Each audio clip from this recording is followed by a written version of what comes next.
우리 옆에 계신 분들과 함께 인사하겠습니다. 사랑합니다. 축복합니다. 네, 오늘도 함께 하시는 우리 성도님들을 사랑하고 축복합니다. 오늘은 공의로 통치하는 왕이라는 제목으로 하나님의 말씀을 나누고자 합니다. 오늘 말씀을 한번 살펴보면 1절 말씀에 보라 장차 한 왕이 공의로 통치할 것이다 라고 이렇게 선언을 하고 있습니다. 그러니까 앞으로 일어날 일을 말씀하는 거지 않습니까? 그래서 이 왕은 우리가 그냥 단순하게 이제 예수님이라고 우리가 볼 수 있어요. 사실 그것도 맞습니다. 근데 가까이는 이 왕을 대개 히스기야 왕이라고 이렇게 생각을 합니다. 그리고 그 히스기야 왕 그 이후에 완성하시는 분이 바로 예수님이다.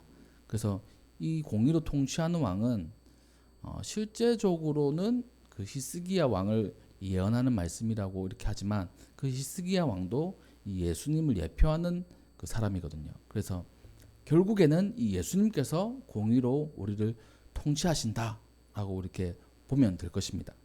그 부분을 우리가 한번 살펴볼 때 우선 우리 예수님은 우리의 왕이 되세요. 우리가 왕정 시대를 안 살아봐가지고 이 왕에 대한 개념이 사실 잘 없습니다. 저도 왕이 통치하는 시대를 안 살아서 뭐 왕이 통치하면 뭔가 다른가라고 생각이 되어지는데, 저기 옆나라 일본에는 그 왕이 있잖아요. 근데 그 왕은 사실 그 이름은 왕이지만 옛날 왕정 시대에서 통치하던 왕하고는 좀 개념이 다릅니다. 좀 상징적인 그런 의미를 담고 있어요. 일본의 왕은. 또 뭐 영국의 국왕, 또 상징적인 의미가 있습니다. 나라를 뭐 전체를 통치하지 않아요. 대개 그 나라를 다스리고 정치하는 사람은 국무총리가 이렇게 하지 않습니까? 그런 부분들을 우리가 알고 있기 때문에 왕하면 사실 뭔가 잘 와닿지 않아요. 근데 예수님께서 우리의 왕 되신다고 하면 이 왕이라는 개념을 우리가 좀 잘 알아야 됩니다. 왕은 한 나라를 통치하는 사람이에요. 절대적인 주권을 가지고 있습니다. 그리고 그의 말이 곧 법입니다. 왕 앞에 거절할 수 없어요. 왕의 명령에 불복할 수 없습니다. 그러면 곧 죽음입니다. 그래서 우리가 TV 뭐 사극 같은 거를 보면 이 왕이 이렇게 얘기를 하는데 반기를 드잖아요. 그럼 대개 두 가지입니다. 하나는 왕보다 힘이 센 그 귀족들이거나 아니면 진짜 충신이라 가지고 왕이시여 그렇게 하면 안 됩니다 라고 하는 그런 사람들, 대개 우리가 그렇게 보지 않습니까? 그처럼 이 왕의 말은 곧 법이고 무조건 따라야 돼요. 또한 이 왕은 백성들을 돌보는 역할을 합니다. 백성들이 어떻게 해야 잘 살아갈 수 있는지, 백성들의 고충이 무엇인지 이런 것들을 잘 헤아려 가지고 그것을 처리해 줘야 돼요. 근데 우리가 많은 그 매체들을 통해서 그 왕들의 이야기를 볼 때 그런 왕들은 많지 않습니다. 백성이 뭐가 고민인지, 뭐가 불편한지, 또 농사를 지을 때 어떻게 해야 되는지 고민하는 왕들 많이 없어요. 우리나라 왕들을 보면. 그래서 그런 것들을 고민해주고 백성들의 이 편의를 위해서 애써준 왕들을 선왕이라고 하고 또 우리가 위인전에서 이렇게 읽고 그렇지 않습니까?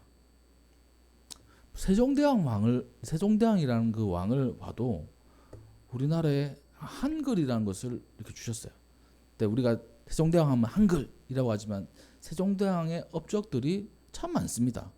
이 백성들의 그 어려움과 또 삶의 편의를 위해서 고안해낸 것들이 참 많아요. 함께했던 신하들도 많이 있었고. 그래서 그런 부분들을 볼 때 왕이라고 하면 왕의 입술에서 나오는 말은 곧 법이다. 그리고 왕은 백성들을 보호하는 사람이다 라는 그런 개념을 우리가 가지고 있어야 됩니다. 즉 예수님께서 나의 왕이 되신다라고 한다면 예수님의 말씀이 곧 법이고 그것을 우리가 따라야 돼요. 또한 그 말씀이 이루어진다는 사실을 우리는 확신해야 됩니다. 하나님의 말씀, 예수님의 말씀은 이루어지는 거예요. 또 그 말씀을 우리가 법처럼 따르며 살아야 됩니다. 또 예수님은 우리를 보호해 주시는 분이에요. 예수님께서 우리 삶을 딱 바라보시고 어떤 부분들이 필요하구나, 어떤 부분들이 부족하구나, 내가 이걸 좀 편하게 이렇게 만들어줘야 되겠다, 이런 것들을 계속 이렇게 보시는 거예요.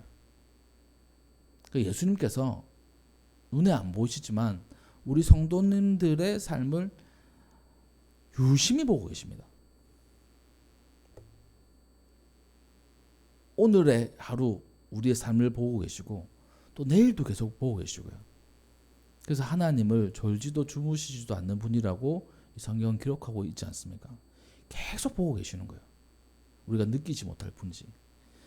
그 예수님께서 2000년 전 이 땅 가운데 가장 작은 모습으로 오셨어요.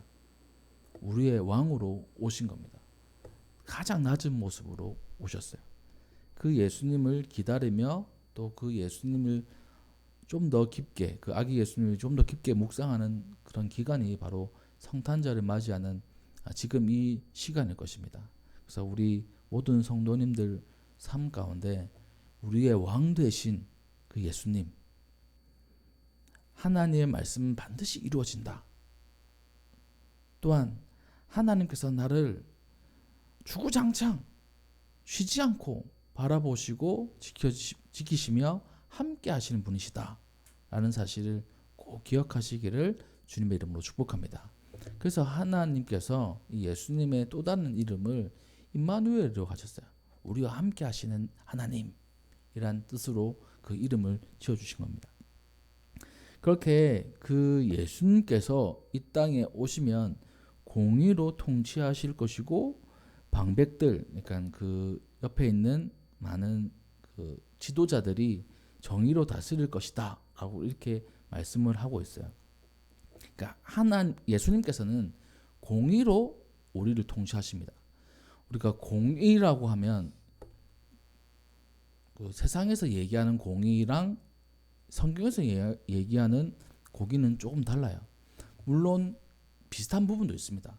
근데 완전히 똑같지는 않습니다. 세상의 공의와 예수님의 공의는 달라요. 왜냐하면 세상의 공의는 옳고 그름이 분명하게 이렇게 나눠져 있습니다. 그래서 옳으면 오케이, 틀렸으면 벌 받아야 돼, 이거예요. 지금 시대 그렇지 않습니까? 물론 이 공의로 재판을 한다고 해서 다 이렇게 공의롭게 재판을 하는 건 아닌 것 같아요. 이 세상이 돌아가는 걸 보니까 힘 있는 사람은 공의로운 재판에서 빠져나가기도 하고 힘없는 사람은 괜히 뭐 누명을 뒤집어 쓰고 고통당하기도 하는 것 같습니다. 근데 우리가 일반적으로 생각할 때 공의라고 하면 잘못한 사람은 처벌을 받고 잘한 사람에게는 이 상을 내리는, 이게 이제 정의롭고 공의로운 거지 않습니까? 근데 성경에서 예수님께서 말씀하시는 공의는 그것이 아니에요. 만약에 진짜 예수님께서 세상이 얘기하는 이 공의로 우리를 통치하셨다면 우리는 구원받을 수 없습니다. 우리는 예수님의 자녀, 하나님의 자녀가 될 수가 없어요. 의인은 하나도 없다. 모든 사람이 죄를 범하였다. 그렇기 때문에 누구도 구원받을 수 없다 라고 로마서에서 선언하고 있습니다. 세상의 공의의 원칙으로 따른다면. 근데 예수님께서는 그 공의로 우리를 구원하셨어요. 즉 예수님의 공의는 사랑이고 용서입니다. 그래서 예수님께서 우리를 공의로 통치하신다는 것은 사랑으로 안아주시고 용서함으로 받아주신다는 거예요. 그렇게 하시기 위해서 이 땅 가운데 오신 것입니다. 아무리 죄악이 많은 사람이라고 할지라도 예수님께 나아오고 자기 죄를 자복하며 나아가면 예수님께서 용서해 주시는 거예요. 그 생각이 또 그 사상이 이 성경 속에 묻어나 있는 겁니다. 세상은 어떻습니까? 그렇게 안 돌아가죠. TV만 봐도 우리가 알 수 있어요. 그 엄청난 죄를 저질렀던 많은 사람들, 거기에 달려지는 댓글들을 보면 그러니까 강력한 처벌을 원합니다. 용서의 그런 마음은 없어요. 사실 그 요즘 그 이슈가 되는 연예인들 몇 명 있습니다. 과거 또 현재의 그런 그 잘못들 때문에 이슈가 되는 연예인들이 있어요. 사실 기독교인의 입장에서는 그 우리가 받아들일 수 있어야 되고 용서할 수 있어야 됩니다. 근데 이 사회적인 입장에서는 그거 받아들일 수 없는 거예요. 용서할 수 없습니다. 만약에 예수님이라면 그 사람들을 용서하실까 아니면 내치실까 라고 했을 때 우리는 대답할 수 있어야 돼요. 예수님은 용서하시겠죠. 어떠한 죄든지 우리 그 개인적인 생각으로는 절대 용납할 수 없는 그런 죄들도 예수님은 용납하시는 겁니다. 예수님께서 하루는 사람들에 둘러싸여 가지고 그 돌에 맞기 일보 직전에 한 여인을 바라보신 적이 있습니다. 그 여인은 이 가늠하다가 걸렸어요. 모든 사람이 돌로 쳐 죽이려고 했습니다. 아마 그 복장도 이렇게 변변치 않았을 거예요. 현장에서 잡혀와가지고. 근데 예수님께서 말씀하십니다. 죄 없는 사람이 돌을 던져라. 이렇게 말씀하시는 거예요. 세상은 돌을 던지라고 얘기합니다. 근데 예수님은 돌 던지지 말고 진짜 죄 없는 사람만 돌 던지라는 거예요. 그 말씀은 무엇입니까? 사랑으로 용서하고 품어줄 수 있는 그러한 마음이 있어야 된다는 겁니다. 근데 세상은 그렇지 않아요. 우리도 그렇지 않은 부분들이 있습니다. 저도 TV 보면서 용납 안 되는 거 엄청 많아요. 그 앞서서 얘기했던 그 연예인들의 그 잘못들, 와 저런 잘못을 했어? 나쁜 놈의 XX 이렇게 그 마음속에 드는 거예요. 자, 목사가 그래도 용서하고 또 이렇게 그 품어야지 이런 마음이 드는 게 아니고 제 마음에도 그런 생각들이 드는 거예요. 아직 예수님을 닮으려면 한참 멀었죠. 그럴 때 우리가 우리 자신을 깊숙이 한번 묵상해야 됩니다.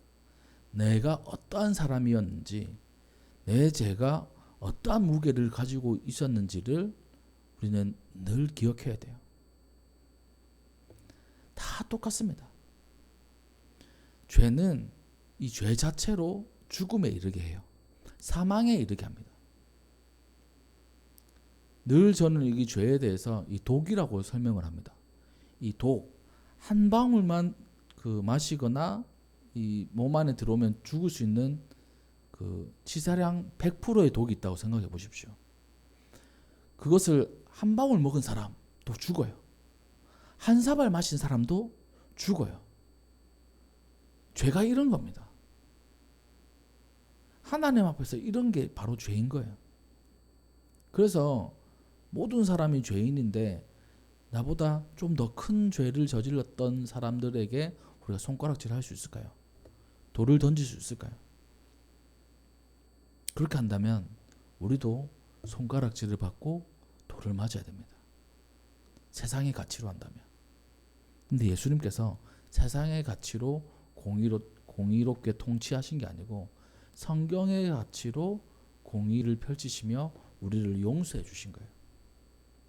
그래서 그 공의의 하나님이신 예수님을 오늘도 우리가 예배하고 찬양하는 것입니다. 나를 죄에서 구원해 주시고 주의 자녀 삼아 주신 것에 감사하며 우리가 오늘 이 주일 아침에 하나님께 예배드리고 또 성탄절을 준비하며 예수님을 높이고 있는 거예요. 그 속에는 감사라는 기본적인 이 기초가 담겨져 있는 겁니다. 나를 용서하신 예수님. 그 예수님께서 이 용서하심으로 사랑으로 우리 성도님들을 통치하고 계시다는 겁니다. 엄격한 법률로 통치하시는 게 아니고 사랑으로 통치하시는 거예요. 그 사랑은 우리가 뭐 설명할 수 없습니다. 근데 가장 비슷한 것은 부모가 자녀를 사랑하는 거와 그나마 좀 비슷하지 않겠습니까? 이 남녀 간의 사랑하고는 이건 비교할 수가 없어요. 남녀 간의 사랑은 사랑했다가 헤어지기도 하지 않습니까? 사랑했다가 식어지기도 해요. 근데 부모가 자녀를 사랑하는 거는 일반적으로 식어지는 거 아닙니다. 끝까지 사랑해 주는 거예요.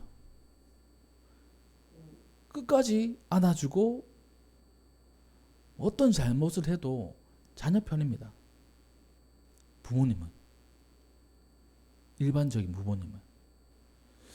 그래서 우리가 TV 같은 데 보면 자기 자녀가 진짜 몹쓸 잘못을 해가지고 벌을 받아야 되는데 내 아들은 그런 놈 아니야 막 이렇게 하잖아요. 내 딸은 그런 사람 아니야 이렇게 얘기하는 거 부모님도 알겠죠. 내 아들 내 딸이 그런 사람인 거를. 근데 자녀를 보호해 주는 겁니다. 그럼 사람들은 저 부모도 똑같은 사람이야 이렇게 얘기하지만 저는 좀 다르게 봐요. 부모니까 그렇게 하는 거예요. 다른 사람들은 그렇게 못합니다. 그 예수님께서 다른 사람들이 손가락질할 때 내 아들 그런 사람 아니야. 내 딸 그런 사람 아니야. 나의 보혈로 새롭게 된 사람이야.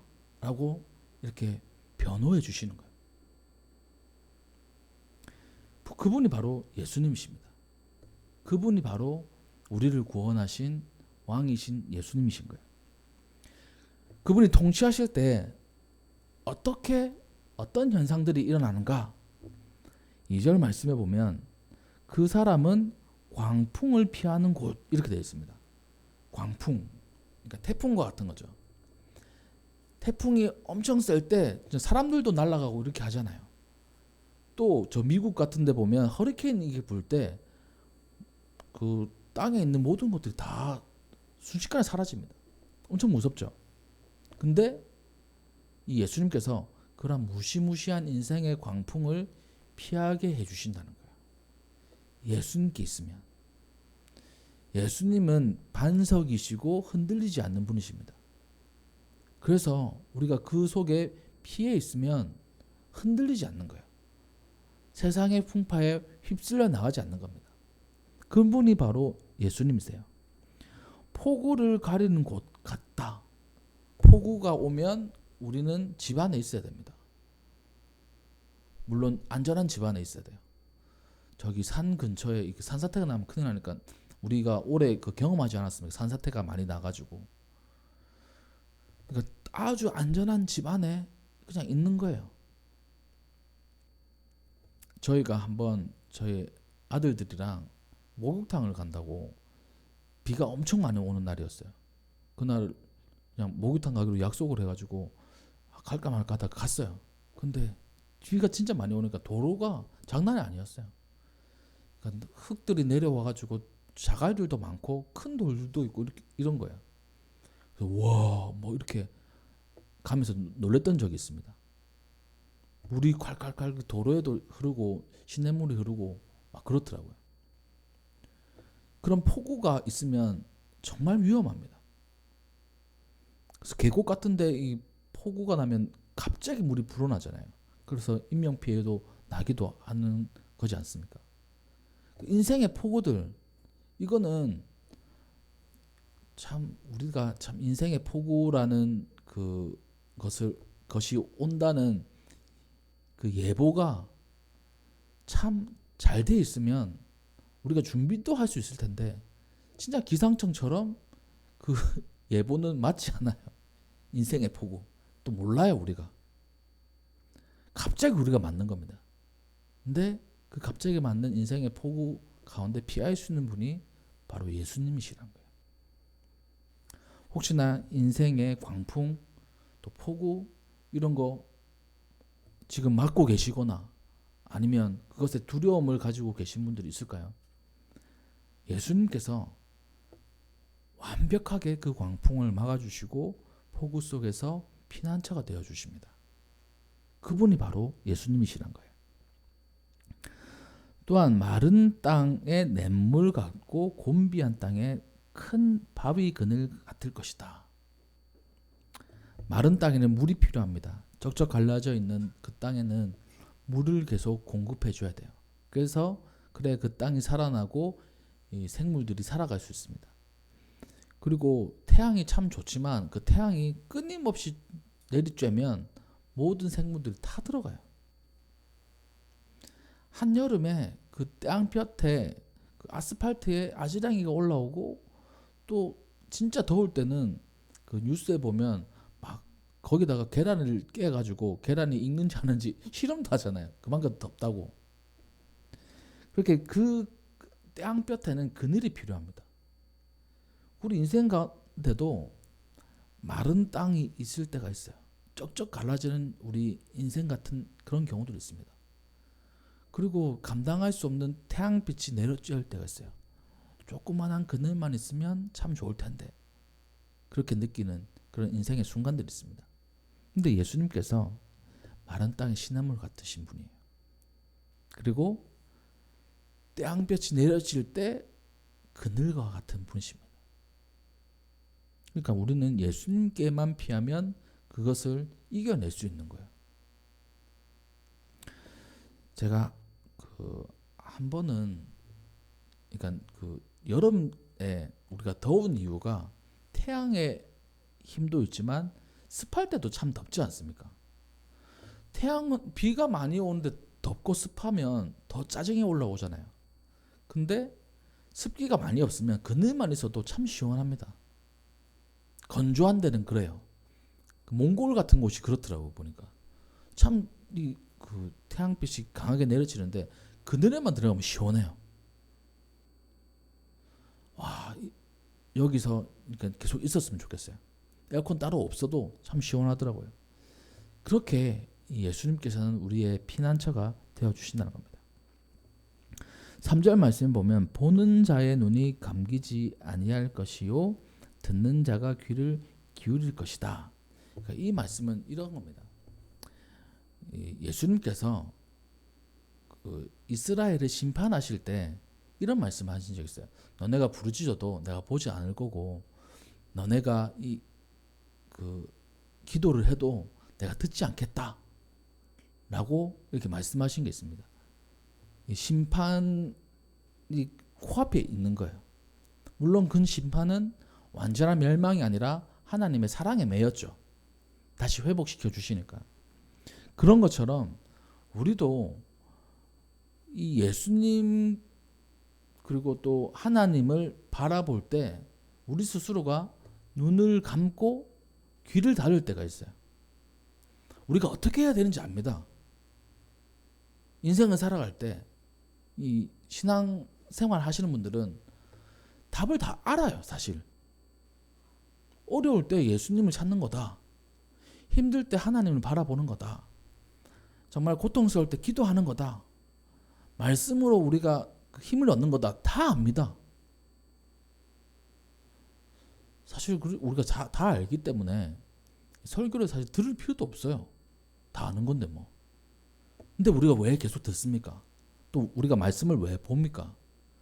우리가 모르는 사이에 우리의 귀를 닫고 우리의 눈을 감아버릴 때가 있다는 거예요. 어떻게 하는지 잘 알아요. 예수님 바라봐야 됩니다. 예수님 바라보지 않고 세상 바라보고 나에게 좀 더 편리하게 해주는 것을 바라볼 때 있습니다. 어떤 문제가 생길 때 예수님을 바라보는 게 아니고 세상을 바라보는 거예요. 나에게 실제적인 도움을 줄 사람을 찾는 거예요. 그렇지 않습니까? 여기 별이 있어서 제가 보는데 동방박사도 별 따라왔잖아요. 근데 별 따라왔으면 별을 끝까지 따라가야 되는데 별을 잃어버렸어요. 당연히 궁궐에서 왕이 나니까 궁궐로 간 겁니다. 별을 놓친 거예요. 우리 인생길에 우리의 그 별이 되시는 예수님을 바라보며 따라가야 되는데 그걸 놓친 겁니다.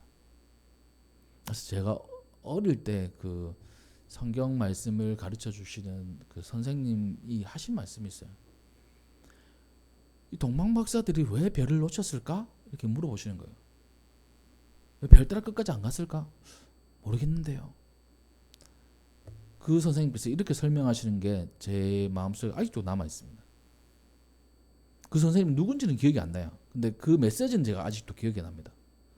아마 이 예루살렘은 진짜 번성한 도시라 가지고 이 불들이 화려했을 거야. 너네도 밝은 데서 밤하늘을 바라보면 별 많이 안 보이지. 예루살렘도 아마 그랬을 거야. 물론 그건 잘못된 해석이었어요. 예루살렘이 지금과 같은 서울과 뭐 뉴욕과 같은 도시가 아니잖아요. 옛날 도시잖아요. 옛날 도시. 밝아봤자 얼마나 밝겠습니까? 로마라는 도시도 아니었어요. 그냥 거의 멸망해가지고 통치당하는 변방 국가의 한 뭐 수도일 뿐입니다. 밝아봤자 얼마나 밝겠습니까? 근데 그 선생님이 이렇게 설명하시는 거예요. 너무나 밝아가지고 네온 사인도 있고, 네온 사인도 없는데 네온 사인도 있고 번쩍번쩍하고 거기서 예수님의 별을 놓친 거야. 또 우리도 그렇게 세상에서 밝은 거, 좋은 거, 눈에 들어오는 거 그거 따라가면 안 돼. 이렇게 말씀해 주시는 거예요. 어린 마음에 그 말씀이 제 마음속에 아직도 새겨져 있습니다. 아 그래, 세상에 밝은 거 따라가는 게 아니지. 희미하더라도 예수님의 빛을 따라가는 거지. 그렇게 우리는 예수님의 빛을 따라가야 되는 걸 알고 예수님의 음성에 귀를 기울여서 따라가는 그 양처럼 가야 되는데 눈을 감아버리고 아니면 시선을 다른 데 두고 귀를 닫아버리는 거예요. 제가 그 뭐 만화 이런 거는 그렇게 막 좋아하진 않습니다. 근데 몇 가지 본 만화들이 있어요. 드래곤볼, 슬램덩크 이런 거. 다른 거는 뭐 제가 본 적이 없는데 그 슬램덩크에 보면 그 뭐 주인공이나 이 캐릭터들이 듣기 싫으면 귀를 이렇게 탁 닫는 그런 모션이 있습니다. 결코 이제 그 일반 사람들이 할 수도 없는 거죠. 그 만화에서 귀를 닫는다는 그 모션이잖아요. 귀를 탁 닫는 게 참 재밌더라고요. 우리가 예수님의 음성에 귀를 닫는 거예요. 근데 오늘 말씀에 보는 자의 눈이 감기지 아니할 것이고 듣는 자의 귀를 기울일 것이다. 예수님의 빛에 우리는 그 빛을 끝까지 보는 거고요. 그리고 예수님의 말씀에 귀를 기울인다는 겁니다. 우리가 그런 사람이 되어야 된다는 거예요. 그리고 마지막으로 조급한 자의 마음이 지식을 깨닫고 어눌한 자의 혀가 민첩하여 말을 분명히 할 것이다. 그러니까 조급한 자, 인생에 조급함을 느끼는 사람들이 있습니다. 근데 지식을 깨닫는 거예요. 어떤 지식이냐면 하나님께서 인도해 주신다는 그런 지식입니다. 그런 지혜예요. 또 어눌한 자의 혀가 민첩해진다. 그러니까 우리가 말을 할 때 참 조리 있게 말을 잘 하시는 분들이 있어요. 저는 조리 있게 말을 잘 하시는 분들을 참 부럽기도 하지만 약간 이렇게 끌어지기도 합니다. 사기꾼 같거든요, 사실. 그런 경우도 많지 않습니까? 이 사기꾼들 말을 보이스피싱 왜 당하는 겁니까? 누구든지 다 알아요. 보이스피싱이라는 거. 근데 그 순간에 그 말에 현혹돼 가지고 나도 모르게 계좌를 알려주고 있는 거예요. 비밀번호 누르고 있는 거예요. 그래서 정신 차려 보면 이거 보이스피싱이었는데 이렇게 되는 거지 않습니까? 사람들이 이해 못합니다. 왜 보이스피싱인 줄 뻔히 알 텐데 왜 계좌번호를 알려주고 비밀번호를 알려주는 거지? 근데 막상 당하면 몰라요.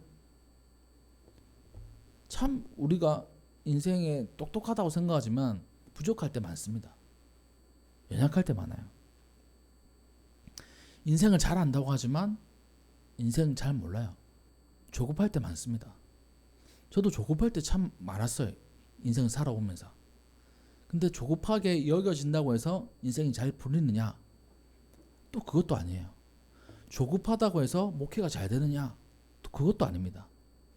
하나님의 은혜, 하나님의 섭리 안에만 있으면 하나님께서 우리 인생을 이끌어 가시고 저의 목회도 이끌어 가시는 거고요. 우리 성도님들의 삶의 발걸음도 인도해 가신다는 겁니다. 그 지식을 알려주시는 분이 바로 예수님이시라는 거예요. 혹시나 인생 가운데 조급한 마음 있으십니까? 아니면 또 인생 가운데 어눌하게 말하는 사람처럼 내가 참 부족하다 이렇게 여기시는 분이 있을까요? 예수님께서 예수님을 왕으로 모시는 사람에게 이러한 모든 문제들이 해결되어지는 역사가 있을 것이라고 분명히 오늘 성경에서 말씀하고 있습니다. 예수님으로 인해서 하지 마세요. 또 예수님으로 인해서 기죽지 마세요. 내가 좀 어눌하다고, 좀 부족하다고. 제가 이제 그 지난 주간에 그 뭐 친구들 목사님도 만나고 선배 목사님도 만나는데 딱 보니까 제가 제일 저 꽁지에 있는 것 같더라고요.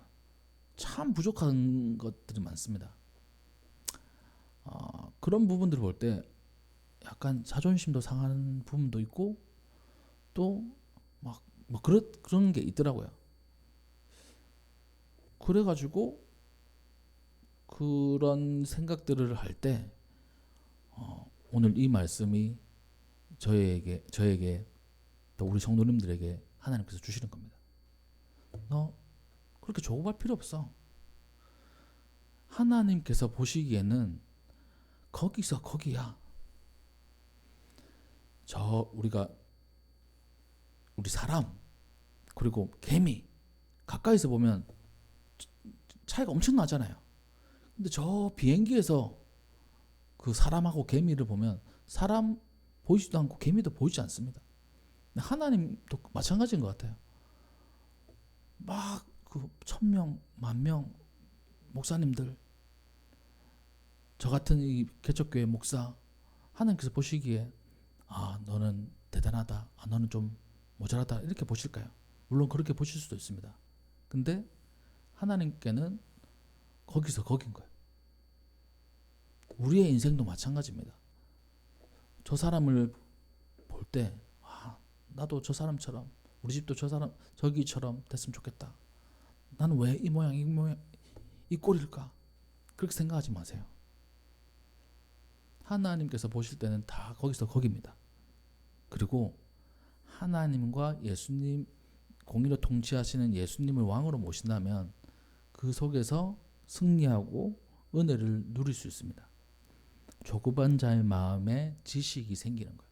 내가 조급할 필요가 없구나. 어눌한 자의 혀가 풀리는 거예요. 말을 분명하게 하는 겁니다. 내 인생에 대해서 분명하게 말할 수 있는 거예요. 전에는 몰라 뭐 알아서 되겠지가 아니라 이제 분명하게 말할 수 있는 겁니다. 하나님께서 인도해 주실 거야. 너 왜 이 모양이야? 누가 이렇게 얘기하면 전에는 몰라 내 인생 꼬였어.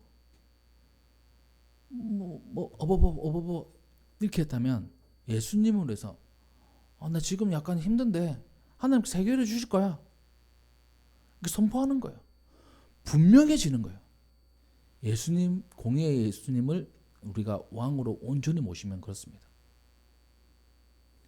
인생 가운데 우리를 공의로 온전하게 통치하실 분은 예수님밖에 없습니다. 그 예수님을 이번 한 주도 마음속에 모시고 정말 우리 생각 가운데는 조급한 마음 또 어눌한 말 이런 것이 있다고 생각된다면 예수님으로 인해서 우리의 삶이 분명해지셔가지고 예수님의 은혜를 선포하고 예수님의 말씀을 선포함으로 이 땅 가운데 승리하시는 우리 모든 성도님들 되시기를 주님의 이름으로 축복합니다. 네, 기도하겠습니다.